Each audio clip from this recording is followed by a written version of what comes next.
So hello mga laagan, this is me Yuki ang magbibigay ngiti sa inyong mga labi. Another day, another laag, pero bago ang lahat, intro!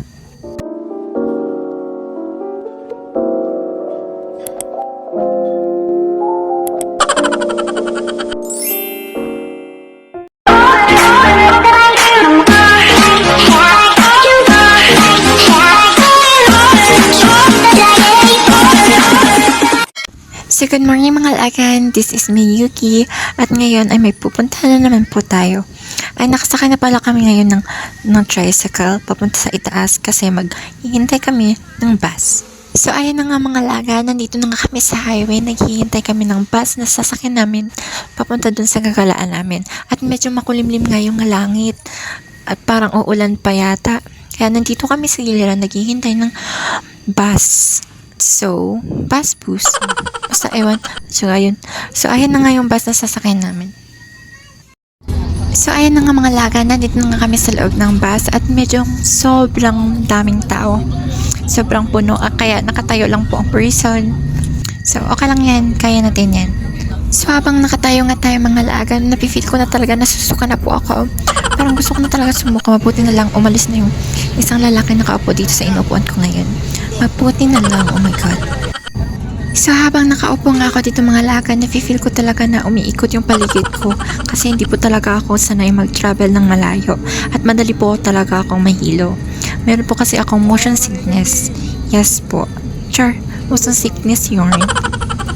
To those people doesn't know what is motion sickness happen when the movement you see is different from your inner ear senses. It can cause dizziness, nausea, vomiting.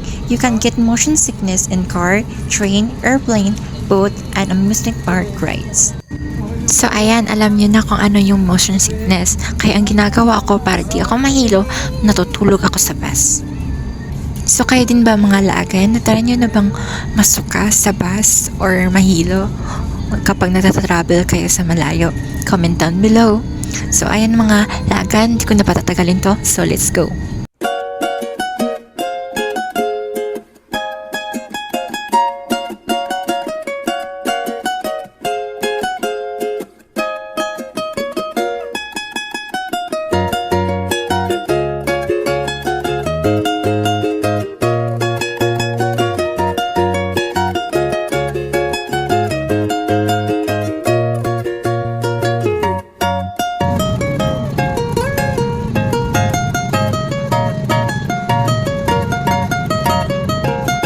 So ayan na nga mga laagan, nakababa na kami ng bus at dito muna kami nagpahinga sa Chowking at kumain na din kami kasi di pa kami nakapag-umagahan.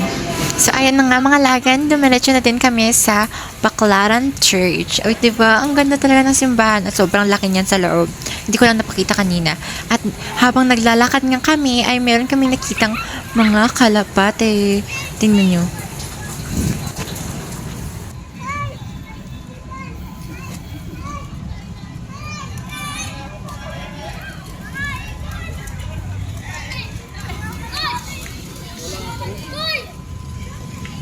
Sa mga laagan, hulaan nyo kung saan to. Yes po, nandito po tayo ngayon sa MOA. So by the way mga laagan, pangatlong beses ko na pala dito bumalik sa MOA. Yung first kong pumunta dito, December din yun. Kasama ko din yung ate ko, pati yung asawa niya, at yung una nilang anak. So ayan na nga mga laagan, nag-picture muna dito yung ate ko at yung asawa niya dito sa may na mayroong mga decoration ng mga Santa Claus at meron ding upuan. So parang dami ng mga tao dito ngayon. Yung dati kasi hindi naman pagpunta dito, wala siyang masyadong tao. Hapon na kami dumating. So habang namimili nga kami ng mga damit, mga laagan, pumasok na kami dito sa isang store. At ako lang pa nakakapansin or laging nakasunod yung mga sales lady sa amin. Lagi sila nakasunod. Yung tipong basta nakasunod sila palagi. Alam gusto mo lang naman mamili ng mga damit. Yun. Alam ko naman ginagawa lang nila yung mga jobs nila bilang sales lady. Pero, grabe naman yung laging sunod ng sunod. So, ayan na nga mga laga. Hindi na lang kami bumili. At doon na lang kami sa ibang store bibili ng mga damit. So, ayan, papunta nga pala kami dito sa seaside. So, tara! So, ayan nga mga lagan, na habang naglalakad na nga kami dito, ay nakita ko na naman to ulit tong malaking Ferris wheel na to. Kinukumpara ko nga to kung saan yung mas malaki yung sa, sa Tagaytay Picnic Grove or dito sa MOA. At meron nga kami narinig biglang nagsigawan at nagpalakpakan dito sa likod at nagulat nga kami.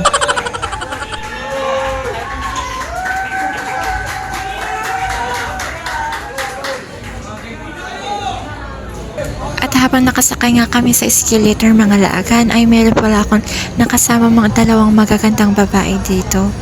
Hi po ate. O diba, tingnan niyo siya. Ang ganda niya diba? Ay baka pagalitan tayo. So ayan nga mga laagan, nakababa na nga kami at nandito nga tayo sa baba. At sobrang daming talagang tao dito ngayon. As in, parang langgam lang yung sa dami yung mga tao. At parang gusto kong sakyan. Pero parang ayaw ko na lang. So, ayan na nga mga alagan. Gusto ko talagang sumakay. Kaso, meron po akong dalang bag. Tapos, yung dalawa ko namang kasama, may mga hawak na bata. O, diba? Alam sino magbibideo sa akin. At meron pa nga isa pang ditong rides mga laagan. Ang tawag ng rides na to ay Bumblebee. Kita nyo naman, diba? Ang saya sana sumakay dito. Kaso, meron nga kami mga dala. Kaya, next time na lang. Pagpasensyahan nyo na po yung camera natin kasi sobrang masyadong blurred kasi alam nyo na old lang yung cellphone ko at wala tayong bagong cellphone kasi bigay lang to ng ate ko. So ayan lang. So ayan na nga sinasabi ko mga laagan, tingnan nyo naman kung gaano karami yung tao dito ngayon. O diba kita nyo yung sa seaside na yan, yung maraming taong umuupo, punong-puno po talaga yan, tingnan nyo ha.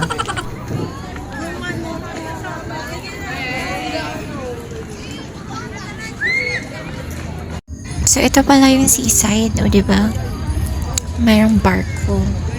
Tingnan nyo naman yung mga tao, mga laagan. Sobrang dami. Parang mga langgam sila.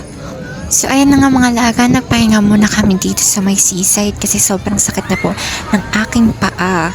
Kulang na lang matanggal na yung paa ko sa sobrang sakit. Charot. So, ayan na nga mga laagan. Nandito nga kami sa papalapit sa malaking Ferris wheel. At lagi ko ito nga tinatanong kung saan ba talaga yung mas malaking Ferris wheel, dun sa Tagaytay Picnic Grove or dito sa MOA. Kung hindi nyo pa nakita yung isa kong video, please panoorin nyo po. Thank you po. At ayan na nga mga lagan, naghahanap nga kami dito ng mauupuan at naggagala-gala muna kami para masulit naman namin yung punta namin dito. So, by the way mga lagan, minsan lang talaga kami makagala. Kaya, minsan lang din ako makaka-upload ng mga videos ko. Kasi, alam niyo na, minsan lang kasi nakakapag day off yung asawa ng ate ko. Kaya, minsan lang din kami nakakagala. Swerte nga ngayon, nakagala kami. So, yun lang. So, ayan nga mga lagan, mayroon pa pala ditong isang ride na sobrang nakakatakot. Skydrop yata yung pangalan nito. Correct me if I'm wrong ha. Basta, rinig nyo naman yung mga sigawan nila, diba? Kayo ba mga laagan, na-try nyo na bang ang rides na to? Comment down below nyo kung na-try nyo na.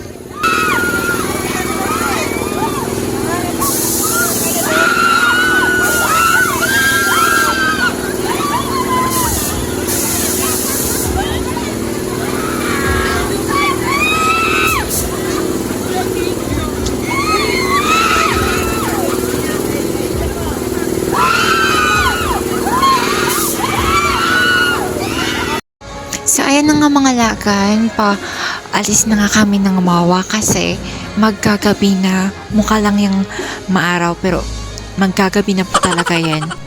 At habang naglalakad nga kami mga lagan, may narinig po kami nagtutugtog ng caroling song.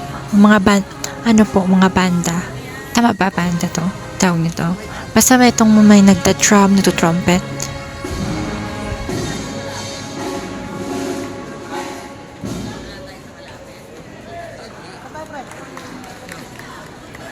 So, ayan na nga mga lagan, sumakay na nga kami ng elevator at natatawa nga ako dito kasi may aso po dito nakatingin sa akin. Labas digla pa. So, ayan na nga po, natatawa talaga ako dito. Ayun na nga mga lagan, nandito na nga kami sa first floor. Tama ba? Basta, nandito na po kami sa taas, papunta kami sa baba. Ano daw? So, ayun na nga mga lagan, nandito na nga kami ulit sa taas, papunta kami ulit sa baba. Yes po. It's so complicated. Basta ewan ko, basta naghanap kami dito ng daanan papuntang baba. Kasi, kala namin may daanan pababa, doon sa other side, ng daan. Kasi parang ano to, parang bridge. Okay? So, ayan. Naghahanap nga kami dito, tapos wala ngang hagdan pababa, walang escalator pababa. Ano lang, pataas lang. Kaya sumakay na naman po kami ulit ng elevator pababa para maghintay ng mga taxi na dadaan.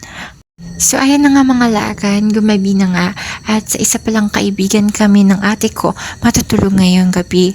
Ayan na po, nandito na po kami sa baba at naghihintay po kami ng taxi. O, yan po yung sinasabi ko na mukha pong bridge. So, ang mga taxi pala dito mga lagan, sobrang mapili sa mga gusto nila ihatid. Kaya mga lagan, naghanap na lang po kami ng battery or tricycle. Pero bago kami pumunta dito, dumaan muna kami dito sa ilalim. Para siyang tunnel. Alam niyo po kung saan itong lugar mga lagan? Please comment down below kasi di ko talaga alam kung saan itong lugar na to. So, hanggang dito lang muna mga lagan. See you in the morning. So, good morning mga laagan. Dito na namin dito sa Manila. So, tara. So, ayan na nga mga laagan. During this video ay pupunta tayo sa Baclaran ulit. At nandito na nga kami ngayon sa train station. At kumuha na kami ng card. Parang ayaw pa nga ako dito makakapasok kasi sa maling butas ko nalagay yung card. Kaya tinulungan ako ng ate ko. Sorry naman, first time eh. So, ayan na nga mga laga, nakapasok na din ako sa wakas at naghihintay kami dito ng tren. So, let's go. Lakad lang tayo ng lakad. So, ito pala yung card kanina mga laga na mali ako sa pagpatong. Hindi pala papasok. Sorry naman. So, ayan na nga laga, naglakad-lakad kami dito habang naghihintay ng tren. So, maya-maya na nga mga laga, nandito na po yung tren na sasakyan namin papunta doon sa Baclaran. At first time ko talaga ngayon makakasakay ng tren. Kaya, I'm super excited. Oh, mayroon naman nagsasabi diyang OA ko. Pakay mo ba? So, ayun na nga mga laga, nandito na tanga kami sa loob at pasensya niyo po yung mukha ko kasi mukhang sad at nawawala-wala pa yung filter. Oh, di ba? Nakita na yung tunay ng mukha, charot. So, ayun na nga mga lagan. Nasad nga ako dito kasi wala akong maupuan. Charot. So, ayun na nga mga lagan. I-rate ko tong pagsakay ko ng tren ng 10/10 kasi mas okay siya sakyan kaysa sa bus. Kasi nung sumakay ako dito sa tren na to, hindi talaga ako nahilo kahit konti. Hindi ka tulad dun sa bus na basta nakikilo talaga ako na umiikot yung aking paningin. Charot. Sobrang ganda lang talaga ng una ko pagsakay ngayon ng tren. Kasi, niyo yung sa anime na sumasakay sa tren. Katulad talaga ng ganito. Except, nandito ako sa Pilipinas. So, yun yung experience ko. Ayan na nga mga lagi, nakaupo na nga ako sa wakas at nananakit na nga yung aking paa sa kakatayo ko dito sa tren. At sad pa din po ako kasi ang layo ako sa ate ko. At natatakot din ako dito baka, alam niya na, marami daw kasi ditong mangdurukot. Okay. Di po talaga ako nag-smile dyan mga lagan kasi parang awkward kasi yung maraming taon nakatingin sa'yo. Sa totoo po talaga mga lagan, mahiyaan po talaga ako sa totoong buhay. Kaya, basta shy lang po ako, char. So, ayan na nga mga laagan, tumunog na yung parang nag-a-announce ng station at andito na po kami sa aming location kaya bumaba na po kami ng train. Sobrang init nga mga laagan at don't forget to wear your sunscreen at dito po kami bibili ng mga gamit namin at mga damit at dito muna po kami natambay kasi nangkagutom po kami at bumili kami ng shawarma. At itatago ko din pala yung phone ko ngayong mga lagan kasi sobrang dami po dito mandurukot. So, bye! So ayan na nga mga laagan, nandito na po kami sa bus station at pauwi na po kami ngayon sa Tagaytay. Hanggang dito na lang po yung aking video mga laagan. Don't forget to like and subscribe to my YouTube channel and hit that notification bell for more videos para di ka mahuli sa i-vlog ko pang mga videos. At kung di nyo pa napapanood yung ibang kong video, don't forget na panoorin nyo yun. Hanggang dito lang mga laagan. Love you!